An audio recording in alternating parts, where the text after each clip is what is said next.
ইন্নাল হামদুলিল্লাহ ওয়াসসালাতু ওয়াসসালামু আলা রাসূলিল্লাহ আম্মা বাদ।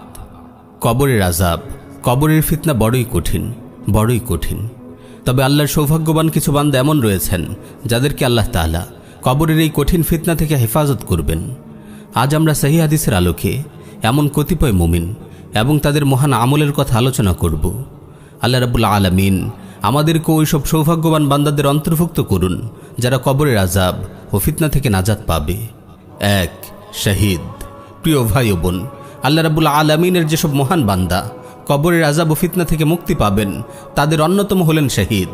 সুনানুত তিরমিজিতে বর্ণিত একটি সহিহ হাদিসে এসেছে, রাসূল সাল্লাল্লাহু আলাইহি ওয়াসাল্লাম ইরশাদ করেন, লিশ-শাহীদি ইনদাল্লাহি সিত্তু খিসাল ইউগফারু লাহু ফি আউয়ালি দাফআ ওয়া ইয়ারা মাকআদাহু মিনাল জান্নাহ ওয়া ইউজারু মিন আযাবিল কবর ওয়া ইয়ামানু মিনাল ফাজআইল আকবার ওয়া ইউদাউ আলা রাসিহি তাজুল ওয়াকার আল ইয়াকুতাতু মিনহা খায়রুম মিনাদ দুনিয়া ওয়া মা ফিহা ওয়া ইউযাওয়াজু 72 যাওজা মিনাল হুরিল আইন ওয়া ইউশাফাউ ফি 70 মিন আকারিবিহি।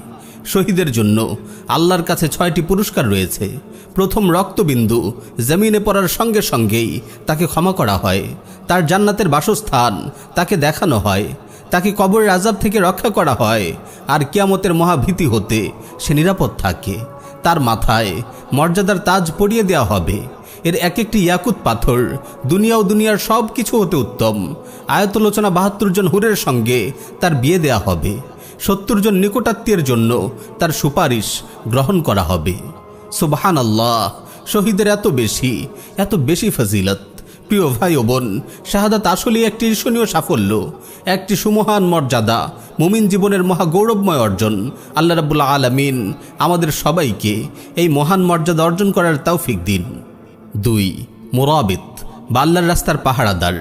প্রিয় ভাই ও বোন, কবরের আযাব থেকে নাজাত লাভকারী আরও একজন সৌভাগ্যবান মুমিন হলেন সেই ব্যক্তি যিনি মুরাবিত বা আল্লাহর রাস্তায় জিহাদে পাহারারত অবস্থায় মারা যান। সুনানুত তিরমিজি ও মুসনাদ আহমদ সহ আরও অনেক হাদিস গ্রন্থে সহিহ সনদে বর্ণিত হয়েছে, রাসূল সাল্লাল্লাহু আলাইহি ওয়াসাল্লাম ইরশাদ করেন, কুল্লু মাইয়িতিন ইউখতামু আলা আমালিহি ইল্লাল্লাযী মাতা মুরাবিতান ফি সাবিলিল্লাহ ফাইন্নাহু ইউনমা লাহু আমালুহু ইলা ইয়াউমিল কিয়ামাহ ওয়া ইয়ামানু মিন ফিতনাতিল কবর। মৃত্যুর সাথে সাথেই প্রত্যেকের আমলের উপর মোহর মেরে দেওয়া হয়, অর্থাৎ সবার আমল বন্ধ হয়ে যায়। তবে যে ব্যক্তি আল্লাহর রাস্তায় পাহারারত অবস্থায় মৃত্যুবরণ করে তার আমল বন্ধ হয়ে যায় না, বরং তার আমলের সওয়াব কিয়ামত পর্যন্ত বৃদ্ধি পেতে থাকে এবং তাকে কবরের ফিতনা থেকে নিরাপত্তা প্রদান করা হয়। 3. জুমাবারে মৃত্যুবরণকারী। প্রিয় ভাই ও বোন, যে ব্যক্তি জুমাবার মৃত্যুবরণ করে তার কবরের আযাব মাফ হওয়ার সুসংবাদ হাদিসে এসেছে। রাসূল সাল্লাল্লাহু আলাইহি ওয়াসাল্লাম ইরশাদ করেন, মা মিন মুসলিমিন ইয়ামুতু ফি ইয়াউমিল জুমআহ আও লাইলাতিল জুমআহ ইল্লা বারিআ মিন ফিতনাতিল কবর। যে মুসলিম জুমার দিনে বা রাতে মৃত্যুবরণ করে সে কবরের ফিতনা থেকে নাজাত পায়। 4. পেটের অসুখে মৃত্যুবরণকারী। যে ব্যক্তি পেটের অসুখে মৃত্যুবরণ করে তাকে আল্লাহ তাআলা দয়া করে কবরের আযাব থেকে মুক্তি দেন। সুনানুন নাসাইতে বর্ণিত একটি সহিহ হাদিসে এসেছে, রাসূল সাল্লাল্লাহু আলাইহি ওয়াসাল্লাম ইরশাদ করেন, মান ইয়াকতুলহু বাতনুহু ফালা ইউআযাবা ফি কবরিহি। যে ব্যক্তি পেটের অসুখে মারা যায় তাকে কবরের আযাব দেওয়া হবে না।